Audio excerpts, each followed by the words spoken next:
اسماعیل ہنیہ کے بعد، اور ایک بہت بڑا ایک ٹارگٹ ہے جو اسرائیل نے اچیو کیا ہے، اور جس سے یقیناً اعصابی طور پر ان کے حوصلے بلند ہو سکتے ہیں، تو ہمیں اپنے حوصلے ہارنے نہیں چاہیے، اور جس سے یقیناً اعصابی طور پر ان کے حوصلے بلند ہو سکتے ہیں، تو ہمیں اپنے حوصلے ہارنے نہیں چاہیے۔ اللہ پر ہمیں توکل کرنا ہے، جہاد جاری رہے گا، اور مسجد اقصیٰ کی آزادی تک انشاءاللہ العزیز یہ جہاد جاری رہے گا۔ مولانا صاحب، یہ جو آئینی ترمیم کا ایشو چل پڑا ہے تقریباً 1 مہینے کو ہے، اور ابھی تک مسئلہ حل بھی نہیں ہوا، حکومت بھی آپ سے رابطے میں ہے، اپوزیشن کی جو بڑی جماعت ہے ساتھ رابطے میں، اور دونوں کا دعویٰ ہے کہ مولانا صاحب ہمارے ساتھ ہیں، تو آپ ذرا اپنے ساتھ یہ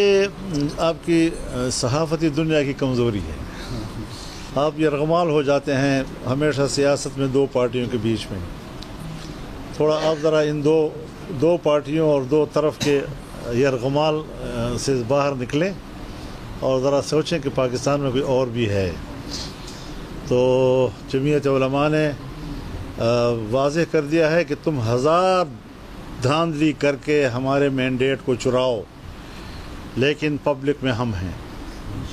اور تھوڑی عدد کے ساتھ ہم نے بتا دیا ہے کہ جمعیت کو ہلکا مت لیا کرو جی، اور آئندہ بھی ہمارے اعصاب مضبوط ہیں، اگر دھاندلی کی گئی تو ہم پھر میدان میں ہوں گے، اور ہمارا کارکن اس حوالے سے زندہ ہے اور زندگی کا ثبوت دیا ہے انہوں نے۔ شاید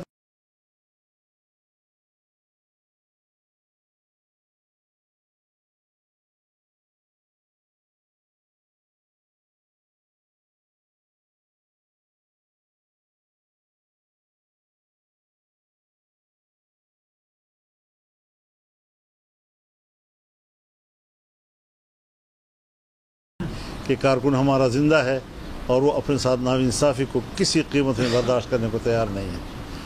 اب رہی بات پارلیمان کی، تو یہ پارلیمان تو اتنی بڑی ترمیم کا حقدار نہیں ہے، اس پارلیمان کا وہ مینڈیٹ نہیں ہے کہ وہ اتنا بڑا کام کر سکے۔ ہم سمجھتے ہیں کہ الیکشن ہو،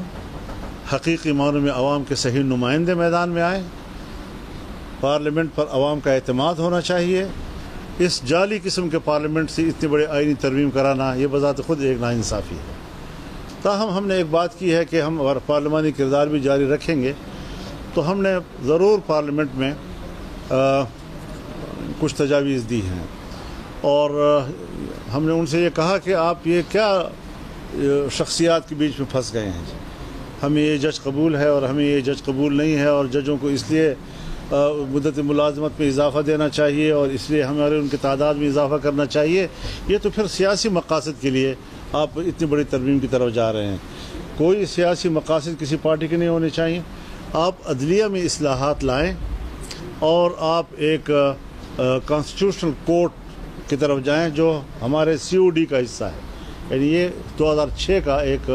عہد و پیمان ہے جس پر ہم قائم ہیں جی۔